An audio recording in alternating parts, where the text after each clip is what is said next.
we're gonna start with Hangouts. If just this is seem kind of weird, but sometimes we just assume people know so many things that you may not know. So if you're really, really new, if you're watching us, you're actually watching a Google Hangout. We're doing it a little different, but in technically it's still a Google Hangout or a Hangout on Air. And so it's just simply a way to stream some kind of video live so that other people can watch. So if you can stream live and other people can watch, what do you want to stream, right? So that's what types of Hangouts you want to do. So maybe you want to do a training. Maybe you want to pick a topic, just like today we're training on something, which happens to be Hangouts. So maybe there's something you want to teach us related to your field, something of interest to your target market, something that will really help solve a problem for your audience or the type of person you want to attract. So you would be going live just like we're going now and doing your training. You could do a hot seat or a workshop. I do actually a couple of these a month where I actually get someone who, someone in my community who wants to get started with their business, and I actually help them with a strategy live. Hangouts actually allows you to have somebody jump in the panel, and we're not doing that today, but you can do that. And you can actually have questions with them. They could be in the other side of the world as long as they have a good, solid internet connection. It doesn't matter. So they could be there with you on the panel, and you could be asking them questions and helping them with strategy. Usually I pull up a whiteboard behind me and start just going at it. I'm notorious for doing a lot of whiteboards, but you could do the same thing as well. Or you can have a little workshop where you're having people jump in on your Hangout and you're answering questions and helping them with problems live. So that's pretty cool. You could do an interview. You could actually find an expert that would be relevant to your target market and ask them questions so that your audience will learn from that expert. So you don't have to have all the answers. The expert could be providing all that information for your audience. You could do an expert panel, so you can take it up, scale it up a notch, and maybe have 4 or 5 different experts that you're asking questions to, and to get different perspective. Maybe each expert has a part of a solution or different forte or skill that your audience could learn from. So again, you don't have to have the answers. Now, you could also do a virtual summit, which is pretty close to an expert panel in a way, but usually virtual summits are expanded number of days. Maybe people come in on a Tuesday and they get an hour, and then there's another session number 2 on Wednesday and so forth. So that's sort of a virtual summit, but just an idea of what you could do with Hangouts. They're actually a lot of fun. Like Andrew's saying, we've been doing this for about 3 years now, I think, going on probably 4, actually. So Hangouts versus Facebook Live. I mean, I get this question asked a lot. So do I need to do Hangouts if I'm doing Facebook Live? These are totally different platforms, and they have their own strengths and what they're good for. Facebook Live to me is more of an attraction tool. It happens to be completely public. That's one of the benefits. So it goes into the feed, so that people who are either your friends, or if you're a business, people who are like your page, or if you're in a group, people who are in the group will see that feed, and it's kind of sort of public. I mean, it is public, so it's a way to attract people. Usually, we do that sometimes here. We'll do a Facebook Live. Then we'll invite someone to jump in and either get a giveaway or actually join us sometimes even on a Hangout. So Facebook's more of the attraction piece.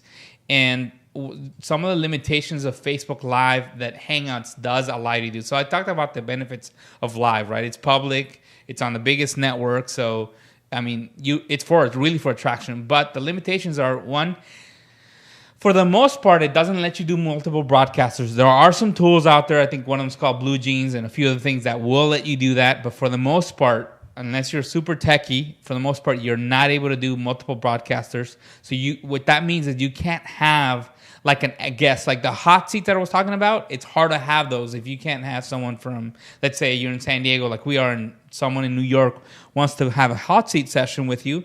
They can't really do that with Facebook Live unless, like you're saying, you're using advanced software. Also, unlisted streaming. What I mean by that is you may not want it to be completely public. You may not want just anybody to be browsing through their newsfeed and watching your training. You may actually want to lock it up so that people don't know where it's at for a reason. Now, we'll go through why you may want to do that, but you can't do that with Facebook Live. You can do that with Hangouts. So essentially, no one knows it's happening only the people who should know. Now, embedding your streaming. So just like you're watching right now, this is unlisted, so no one knows this is happening other than you that actually register through and are watching right on Facebook. And we're actually embedding the stream. So you can do it on a website, you can do it in a number of different places, but we're actually doing it right inside Facebook. So we're able to do that with Hangouts. There's a way to hack it with Facebook Live, but I really don't recommend it. It's not meant for that, and it won't be unlisted, so people will find out about it, and people who you don't want to be watching will be watching. So it makes it really, really hard to do that.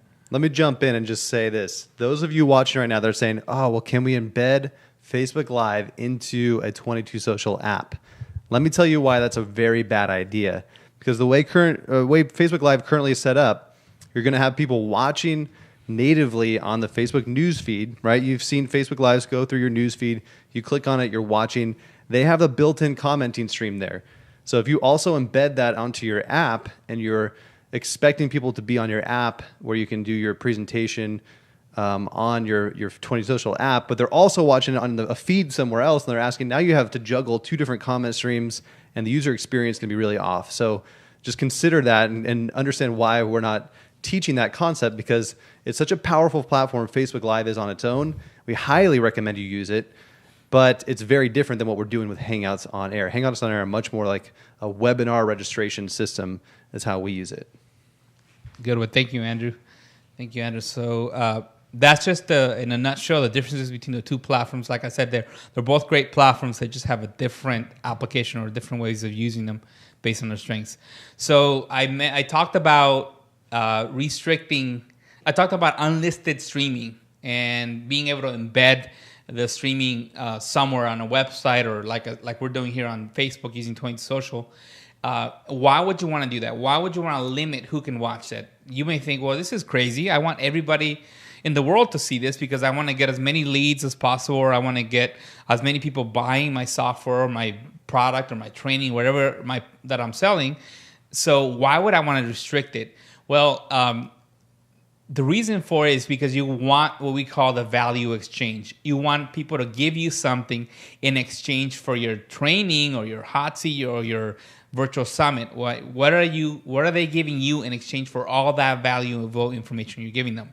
That's why you don't want to be public, because you don't want to give it away for free. You want to get something for it. And the first way you could restrict it is by just collecting leads. That may be the value exchange. That information is money, right?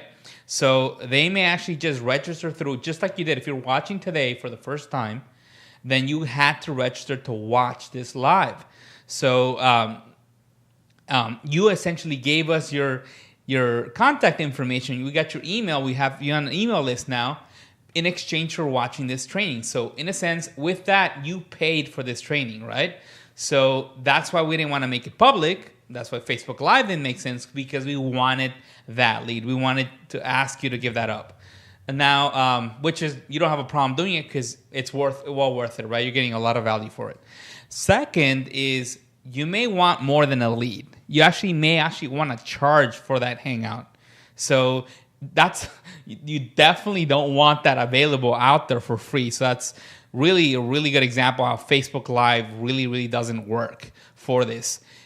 Because you want people to not only become a lead, but actually pay for training. So you might say, hey, I'm going to charge $20 or $30 for access to this live training or for this workshop, whatever it is you're doing. So those are the two big reasons for restricting access, is for that value exchange. Again, to collect leads, which it's some sort of currency, or to collect actual money, right? Payments.